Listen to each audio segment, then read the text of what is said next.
All right, welcome back to Legends Legacies Corner. We're now going to talk about our next segment, the Commish Power Rankings, where my co-host here, has a lot to speak on them because he doesn't like the way they look, I guess. Quite a few problems with these power rankings. All right, well, let's talk about the power rankings. So first, let's say who's too high first. Who you have too high in these power rankings? Okay, all right, too high.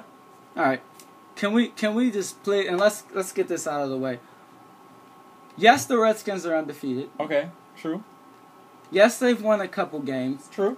All right. But have they benefited from a little bit of an easy schedule? Well, I think they could have benefited from an easy schedule. Let's look at who they played. All right. So we have the Rams, who didn't make the playoffs last year. We have the Lions, who didn't make the playoffs. Saints didn't make the playoffs. Saints definitely made the playoffs last year. Lost in the first round, right? Something like that. I don't really remember.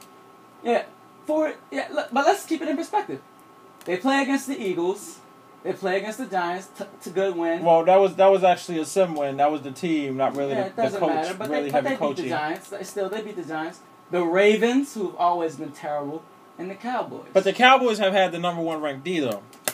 #1 ranked D with the 31st ranked offense, I guess, because obviously he's not putting up any points. Well, his quarterback is Eddie Murphy, and that guy rather make movies than play football. This is a quarterback's league. So obviously, we think, they're a little high. They shouldn't be ranked this high. Another team is the Jets, who, yes, have had great play from their quarterback, Dontarius Bailey, the rookie. But I look at the numbers, and the teams they've played, you have 2 wins against the Bills, who could have went either way. You have a win against the Patriots, who haven't been particularly good this year. You played the Titans, who was pretty decent. All right, but the Jets opened up the season against strong teams who, have only lost against really the Jets. They played the Dolphins, who has not lost since they lost against the Jets. They played the Titans, who have only lost one other game. But at some point, you just have this feeling like the offenses are going to catch up to the points that they're holding, and at some point they're going to collapse. I'm sorry, I just don't think they're good. They'll be a one and done in the playoffs. At this point, I don't see them not making the playoffs, but because of the easy schedule they kind of play down the road, they do have a couple good teams, but pretty easy down the road. Well, I wouldn't really say that they're necessarily easy. Patriots are, like I said, Patriots one and win. Texans, so those look like both wins. They have the Rams with no wins. The Rams. Colts no the wins. Colts coach has cancer. The Dolphins play against the good Dolphins. Game. All right, so that could be a good game. 49ers are under 500. Jags are under 500. Don't get me started on the Seahawks.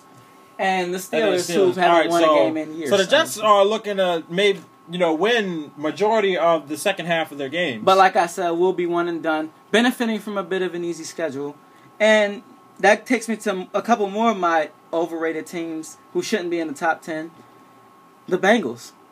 And we don't talk about this in general, but you got to look at the games that they play throughout the seasons. And it seems like when the Bengals play anybody with any talent, they lose. I mean, when somebody has to win the AFC North by default. Can we agree on that? Well, the Bengals opened up the season playing against the Ravens and the Steelers, 2 teams that haven't won more than 5 games combined over the past 2-3 seasons. Yeah. So you get the Bengals, and you get them playing this. Somebody has to win that division, and you have the Browns. Don't get me started. Who aren't realistically a challenge to the Bengals. Well, I think the Browns are rising on in the league. It's amazing to me that they're winning really with Tim Tebow at the helm. Well, he's a terrible quarterback.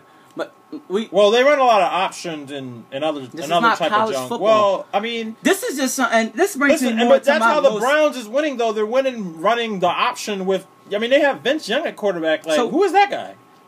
So what about our and let's talk about the Packers then. All right, well, the Packers. And is this another situation where somebody has to win that division by default? Whatever you want to call it, I don't think it's a win by default because I think the Lions are the #2 team in that division. The team that traded Calvin Johnson? Listen, all right, the Lions GM made a ton of idiotic mistakes. They're awful.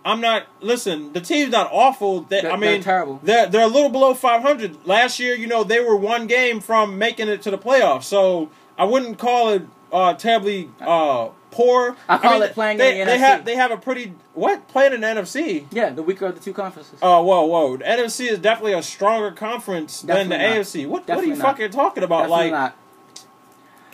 Even the team that comes out that's been in the Super Bowl the past 2 years from the NFC, massively overrated, and they're only making it there because of the lack of talent in that conference. There's no real challenge to them. And I haven't seen it in the past few years. A team that's way under-talented is going to the Super Bowl every year with their 6'1" quarterback, who's probably 5'11" without his cleats on. First off, he is 5'11". He's probably 5'10" without the cleats. Exactly. With no-name receivers, nobody really besides Marshawn Lynch and their young fullback who are even noticeable on offense, who seem to every year score enough points against these NFC teams. This is why, all right, you're talking about no-name receivers. That's why he's trying to bring in Stephen Hill from the Jets.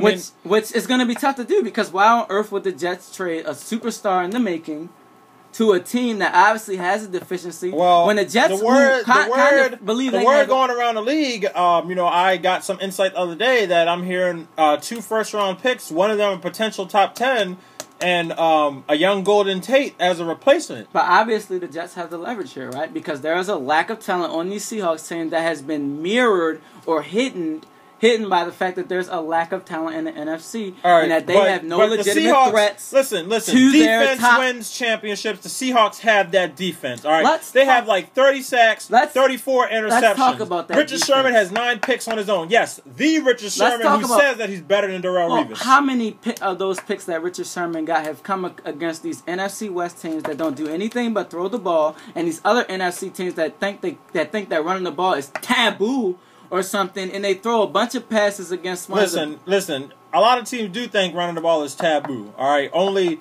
3 or 4 receivers running backs at this point are over 1,000 yards or near 1,000 yards. My opinion, if the Seahawks, and we can talk about that now, Super Bowl predictions, but in my opinion, if the Seahawks do come out of the NFC again this year, this won't be one of those close games that we saw in the last Super Bowl. This time he's going to get destroyed by a team in the AFC that actually has the talent to fight. All right. Well, Super Bowl prediction, since, we're just going to go ahead and say the Seahawks, let's say they're high. I'm not putting them in. All right, well, it seemed like from that argument you were putting them in. I said if they go. I believe that any team in this... All right, well, NFC East Championship, give me the 2 teams who you think will make it there. The 2 teams in my NFC East Championship? From these power rankings. At this, I had to go. I would hate to see it, but I would see Giants Seahawks. My head is telling me it'll be Giants Seahawks. My heart is telling me that it'll be Packers against the Giants. Okay. I'm not so sure about the Redskins. They were my preseason pick, but losing J.J. Gibbons. Listen. I've talked extensively with the Redskins head coach. J.J. Gibbons will be back within 4 weeks. I'm thinking that. But how ready will he be? Listen, all right. He is a recoverer. I mean, he's a strong guy. All right. Mm-hmm. He's 5'11", 220 pounds. He's a tough football player. All right. Mm-hmm. He did dislocate his knee, which is a serious injury, but he's gonna be back. And when he's come back, he's gonna truck motherfuckers. All right. That's a real. But can we say the real sad part? The real sad part is there is a huge lack of talent in the league in general right now. Maybe. All right, but back to the topic though. But that's AFC teams. That's AFC Championship. Who's it gonna be? That's tough. This is really competitive, but I'm gonna have to go with the Jets. It's sad. I mean, their talent is so low. They have such a lack of talent on offense. I mean, yes, they have Hill, Holmes, and Bailey, who's the rookie. But they lost the rookie. Listen. Not too many rookies make it to the Super Bowl. To the Super Bowl. Let alone the AFC Championship. Right. I mean, I know Russell Wilson has done it. He's a champion.